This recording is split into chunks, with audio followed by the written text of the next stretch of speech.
appreciate that. Yeah, I appreciate thank that. you. That's what's up. That's what's up. Thank you. So that's what it means to be a chief. You take pride in what Yes, you do. sir. Yes, sir. The filed anchor, man. And there's a lot of meaning that goes behind that anchor. To the novice, Filed anchor? filed anchor. A filed anchor. Yeah. And when you look at it, you'll see it. It's actually got the anchor and it's got chain around it. And it's got the USDN across it. So for the novice who's not a chief, but for us, the U stands for unity, the S stands for service, and the N stands for navigation. And the chain reminds us of our oath to ourselves and to our brothers. So we stand upright before God. Amen.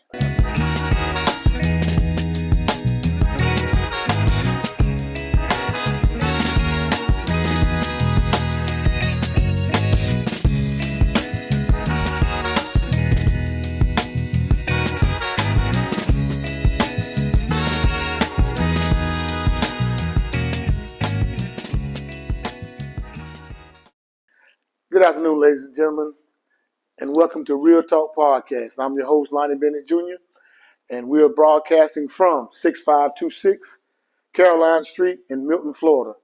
Visible Change Barbershop and Salon. All right. I have the pleasure of having with me this evening 1% of the United States Navy make it to this man's status within his profession. And I'm excited to be able to sit down with him this evening and chop it up with him. Actually, to catch up with him because it's been a minute since I've seen him. Without further ado, who do we have here? How you doing, Lennis McNutt? How you doing, Rev? Man, I'm doing good. It's good to see you. Good to see you. You're too, looking brother. well. Well, thank you. You're looking well. How's the family? The family's awesome, brother. The family's awesome. That's great. Mr. McNutt, that's the way you pronounce it? Yes. Mr. McNutt. Tell us who is Lennis McNutt, and tell us a little bit about your upbringing and that nature. Okay, well, a little bit about myself. Preacher, I was born in French Camp, Mississippi, a little town about 90 miles north of Jackson, Mississippi. I was one of 7 siblings. I was number 5 of 7. I have 2 younger siblings, brothers and sisters, and 5 older. But graduated high school in 1987. I worked a couple of various jobs, and a good friend of mine, actually my first cousin, he was going to join the Navy. And I said, hey, not without me. So that's how I joined the Navy. So I joined the Navy in 1988. I went to Great Lakes, Illinois, and I was a undesignated seaman. That's basically someone that don't have a job. You just go in and you figure it out as you go. Mm-hmm. So one of my good friends in boot camp was going into corpsman school. Okay. So I was like, corpsman? I was like, what do you do there? He said, well, you work in the hospital, you work around all these nurses, and you don't get dirty. I said, oh, don't get dirty. I was all about that. So I actually went into the A school corpsman, and that's how I got my rating. So I'm a hospital corpsman master chief. I was fortunate to do just under 30 years. I've done 29 years and some change. Got to see a lot of things in the Navy. One of the best decisions I made was joining the military and staying for almost 30 years. Went to a couple of sea schools in the Navy, and the one that I'm most proud of was called the Surface Force Independent Duty Corpsman. Say it again. Surface Force Independent Duty Corpsman. And that consists of? That consists of a year of school where you learn how to treat the patient. Basically, you learn how to be a physician without a physician being with you. So basically, once you got through the school, you could go on board small ships and serve as their medical department. The doctor, the dentist, whatever they need as far as medical goes, supplies and all that. I was able to do that. So I did that for a few years, and that was a great experience for me. Great experience. Surface Force IDC. Okay, now you said that with your training, this was a year course, and this year course prepared you to take on tasks such as head of the medical department that you was on the Yes, ship? yes. So you call the shots as far as the As medical. far as the medical goes, as far as anything that relates to the medical, hearing test, water test, um, CPR qualifications, anything. Because on the ship that I was on, we would go overseas and you would go into foreign countries and stuff like that. So you have to make sure all your paperwork and everything's good. As far as the health and well being of the crew, I was responsible for all of that. Okay. So with this title, there's only two people that cannot be on the ship when it leaves port. That's the CO and that's the doc, and that was me. So you were basically a doctor, Yes, pretty much. basically. Pretty much. Yes. So the school is very intense. It teaches you everything because on the Navy, pretty much everybody's healthy for the most part. So the only thing you don't get out of school is geriatric medicine and pediatric medicine. So you basically learn about the body and everything, and it was a very good experience for me. Very good So experience. so you were allowed to issue medication then? Yes, you could prescribe medications, you could do consultations, you could do everything that a doctor could do without a doctor being there. Now, you would have to have a co-signer, which is usually he's in the rear and he would sign off on your notes and stuff like that. But once you went through the school and you got your certification, you practice independent. So your job, your title was on the ship? Surface Force Independent Duty Corps, That IDC. IDC. So technically, that sounds as like a nurse practitioner. Yes, it's exactly like a nurse practitioner. And actually, we were actually trying to move it toward the Navy to where they would just do away with the IDC program and go to a physician assistant program. But a lot of bureaucracy with that, and it never did come to fruition. But you practice just like a physician assistant or a nurse practitioner out in the civilian sector. Only difference is PAs and nurse practitioners get geriatric medicine and pediatric medicine. Those are the only two things that we didn't get as IDCs. Right. So you're on the ship. Yes, The CO's on the ship. yes. That's the commanding officer, right? Commanding officer, Commanding big dog. officer. Yes, sir. All right. So you're pretty much second in command on this entire Yes, ship, yes. pretty much. So what are some of the incidents where you found yourself in that was challenging? I'd say one of the most challenging things was being underway and someone got sick and you needed to make the call to the CO whether or not you could hold the guy and let him do his maneuvers and stuff like that, or you would have to advise him, hey, we need to get this guy off the ship as soon as possible. I can tell you a couple of times I had an appendicitis, Mm-hmm. a patient that was right at possibly going to have appendicitis, and we were just pulling in. So they had the ambulance and everything on the pier, first person off the ship. So that's pretty intense. I'd say that's one of the most critical things is having the confidence in the CO to say, hey, sir, we can't sit on this. We got to get him off. And he will then, depending on the situation, helo a bird out, land it on the ship, take the person off, whatever the situation may call for. And A lot of responsibility. A lot of responsibility. Yes. So you diagnose this individual as appendicitis. Mm-hmm. Hey man, this guy got to be out. Yeah, he got to go. Hot belly, he got to go. He got to go, skipper. He got to go. So we called the ambulance. We were close enough and had the ambulance on the pier, and we got him off the pier first, and he actually was okay. So, yeah. Yeah. What does it mean to be a chief? And not just a chief, but a master chief. I guess what I'm trying to say first, maybe we can walk through the different ranks. You don't have to go to each one of them, but just so you can show my audience just to what level you raised to. I will tell you, being in the Navy and being a chief, because it goes chief. Chief is the first one that you get, and it's a rank unlike any other service. When you make chief in the Navy, you go through what's called the initiation. And that initiation can be anywhere from 2 to 3 months. And it's where you actually are being brought into the mess by other chiefs, senior chiefs, and master chiefs, and they kind of show you how to conduct business, how to conduct yourself, and how to carry yourself upright and around people as a chief petty officer. So that's when my love and admiration for the Navy really took off after I made chief. So once you make chief in the Navy, that's E7. Okay. And then after chief is senior chief, which is E8, and then E9, which is master chief, which is what I am. I was fortunate enough to get to. And of enlisted people that come into the Navy, 1% will make master chief. Wow. 1%. So let's figure in a boot camp, my class was probably 75 people. Okay. So I know I was the only one in that class that made master chief that I'm aware of. And my buddy, who's a good friend of mine, who had me go into the corpsman rating, he actually got out. I'm still friends with him to this day.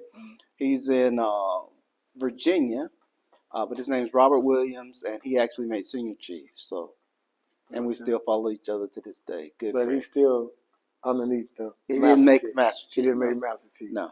I mean that is so impressive. And you know, when I first met you, and you know, we talked at my old barbershop, you Yeah. know, we got to know each other. Yeah. And I want to share something with you. I should have brought it in here with me now, but I'll take a picture of it and I'll edit it on this that I want everybody to see.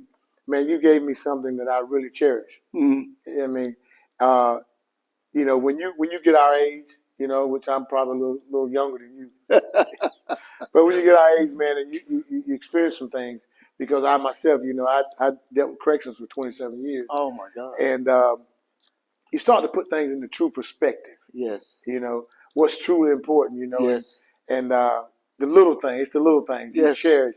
Yes. And I say all that to say this, man, I'm forever grateful because that meant so much to me. And I have this thing on my wall in my barbershop today.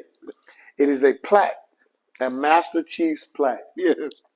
And I can tell you this, every sailor that comes into my barbershop, if they do not notice anything, they notice that Master Chief shot. And that's why I put us a great conversation piece. Yeah. And they was like, the first thing is they're like, hey, you a chief?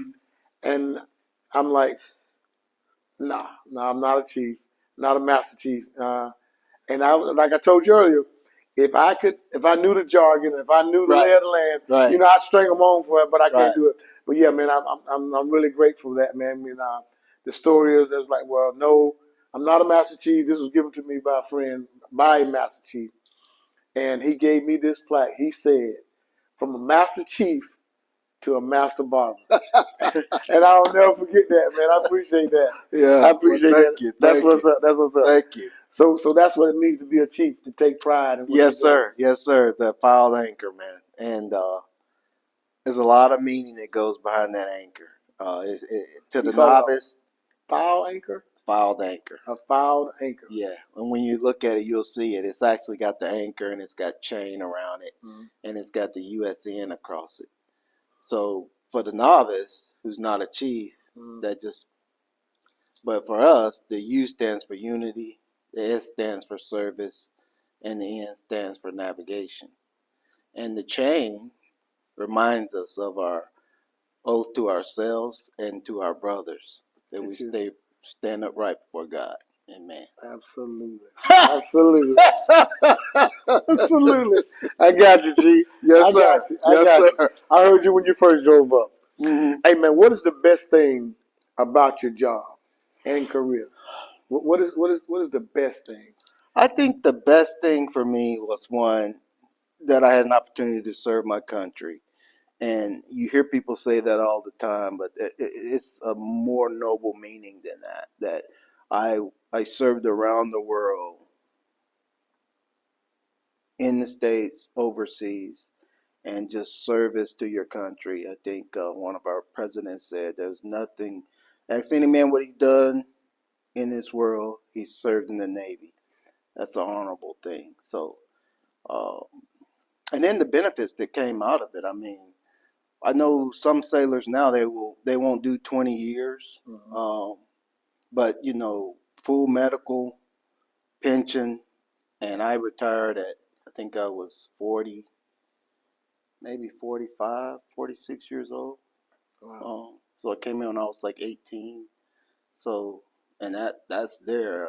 No one's can take that from me. So that's one of the things I take away and most cherish about the Navy. So in your career, during your career, you came in young, Mm-hmm. hit the ground running. Mm-hmm. When did you start your family? You married, aren't you? Yes, I'm married. How that come about? Let's see. I think I met my wife at my first tour in '89.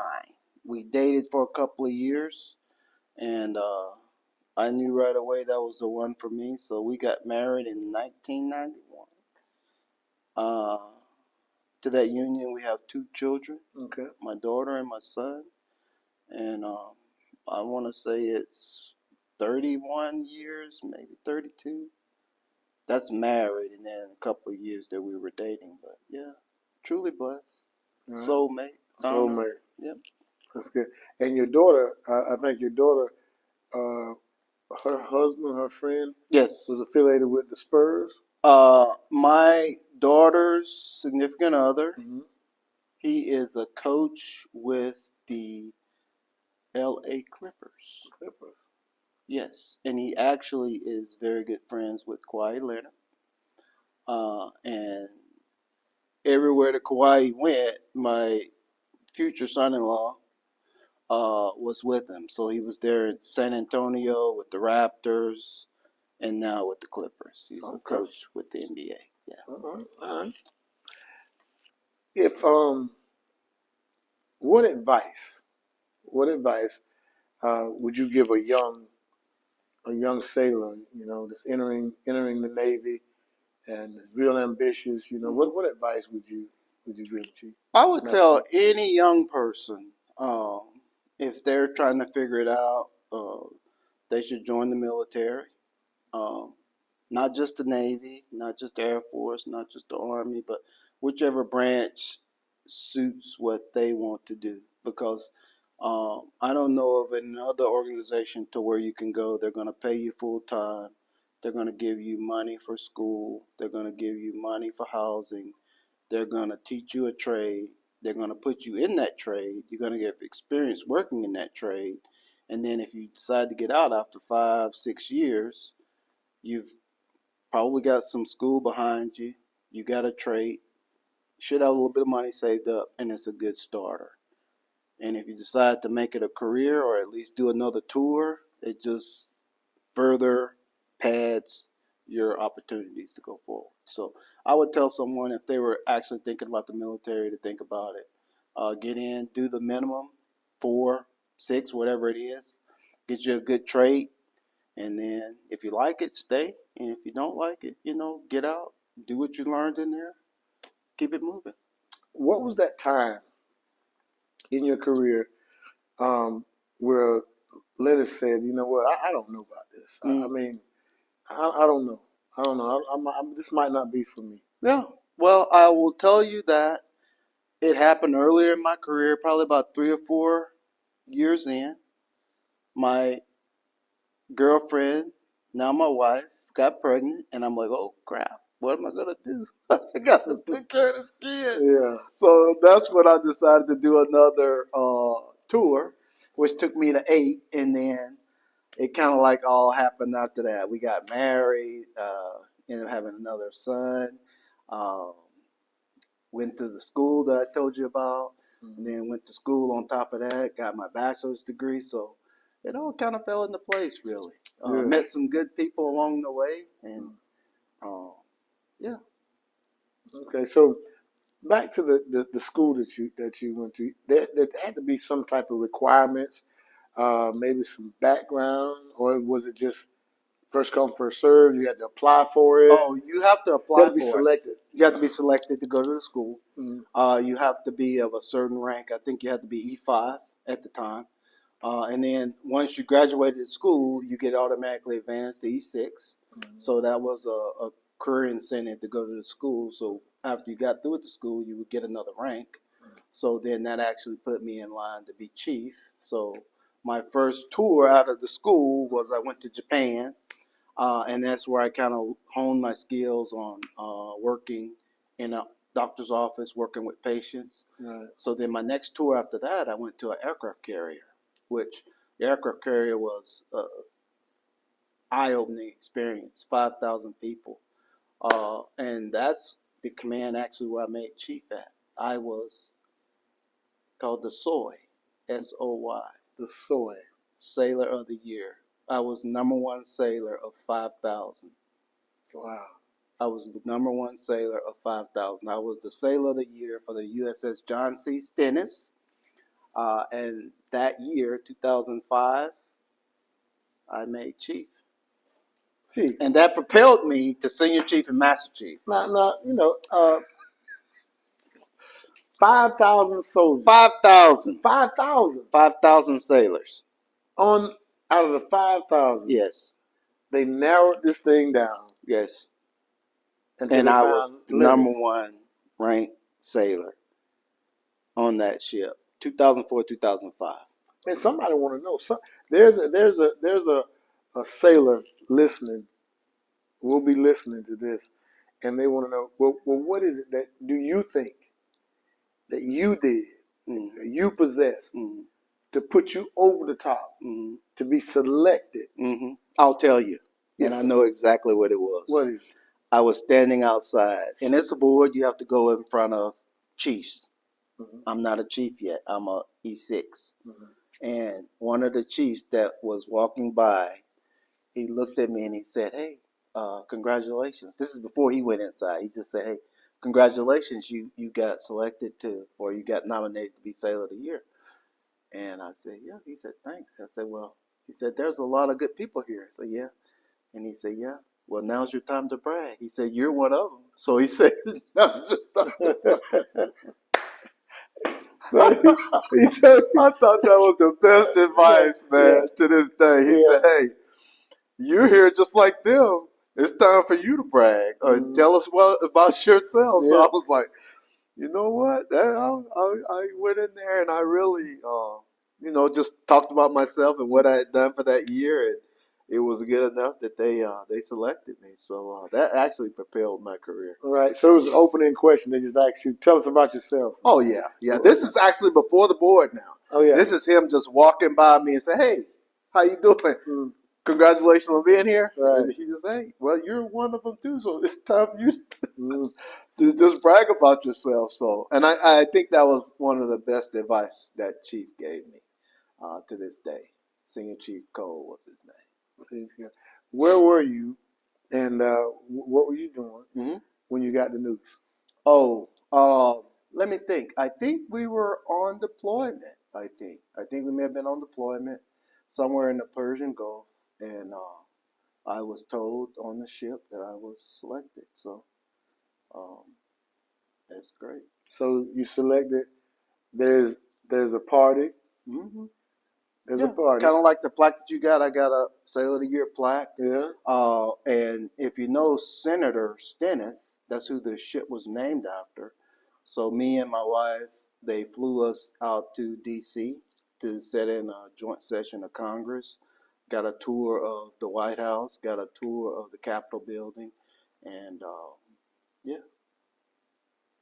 Master Chief. Yeah. Sailor of the Year. Sailor of the Year. Soy. Sailor of the Year. Yeah, that's all right. That's all right. Man, I was thinking about. I said, "Man, what am I going to ask Chief, Master Chief, that he doesn't know?" I mean, what is it that you don't have that you wish you had? Well, I think I'm blessed, truly. My family's good. My health is good. I have good people around me. I even continue to work with the Department of Defense now in the Resource Management Department, which is kind of like some of my training that I got from the military. I just kind of moved it forward in the civilian sector. So I'm truly blessed, man. I mean, happy, truly blessed. Yeah. Yeah. All right. If there's one thing throughout your career that you can do over again, you can do a redo. You can do it different. What would that be? I probably and I kind of kicked myself because I had an opportunity to go officer, and I made Master Chief at like 21 years, which Master Chief, I mean, 1% of the Navy. I mean, to give that up and go to officer, I would get more money, but I would lose my place and my holding. So it was kind of a battle. So I think if I had to do it over, hindsight is always 20/20. I probably would have went the officer route and see how far I would have went that way. But yeah, that would probably be the one thing I would have done. Oh, but you know, one thing I will tell you though. What is that? You can put in a package to become an officer. Mm-hmm. Cannot put in a package to become a chief. Because you have to be selected? You have to be selected, brother.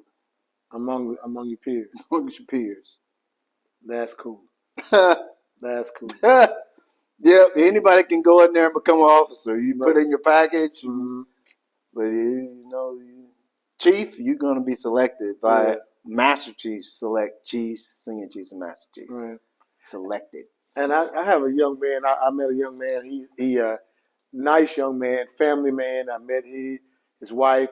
As a matter of fact, I cut him and his son's hair while they was here. Mm-hmm. It was stationed here. His name is Brownlee. Brownlee. I know Brownlee. Nice young man. Yes, nice I know Brownlee. Man. He actually made chief. He made chief. And I see Brownlee being one of those 1%. We're gonna be praying that Brownlee elevates himself. Yes, I know that brother. Good brother. Good brother. Good brother. Nice little man. He has little twin girls and another little girl. Yes. And he had a daughter named Abigail. Hey, Abby, sweet family, man. Just awesome family.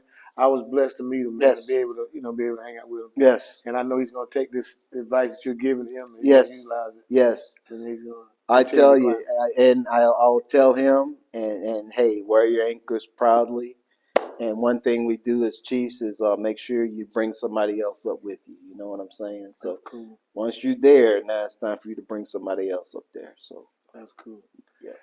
Master Chief McNutt, it's been real, man. It's been real. This is. I've really enjoyed myself. And what we're gonna do, if you have time, sometime in the near future, hey man, let's do part 2. Yes, sir. Preacher, you know where I'm at. I'm only a phone call away, and I'll stop through from time to time and get busy, but never too busy to sit down and talk with a fella master barber. I got you. And I talk about you so much to some of the guys because there are a lot of Navy guys that come through, so they'll get a chance to meet you. Meet the guy behind them. Most definitely, brother. Yeah. Most definitely, yes. Hey, once again, it's been real. Yes. But more importantly, it's been real talk. Yes, sir. Real talk. All right, man. I appreciate it. Yes, sir. Hey, we thank you. We thank Mr. McNutt, Master Chief, retired Master Chief McNutt, for giving us a few minutes of his time. It's been a great interview, and I'm looking forward for my audience to hear this and enjoy it. Once again, we're broadcasting from 6526 Caroline Street here in Milton, Florida, at Visible Change Barbershop and Salon, and it's been real.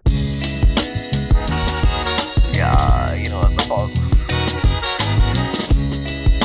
Come from East Milton with it. Get up, get your coffee, you know what I'm saying? Come sit down, come have a nice conversation. See where we can go. It's real talk.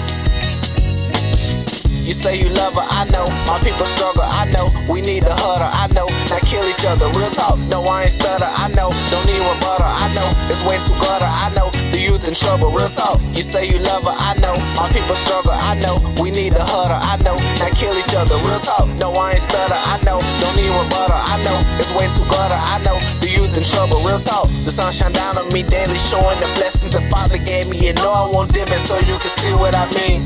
And yeah, you might call me crazy just cause you cannot persuade me to hate someone because we not on the same team. Respect they owe when they pay it. It's cause through all of the many phases I never change a letter, put pain in between. A heart of gold but no payment. Whatever happens to demonstrate an abandonment of loving me knowing I'm king.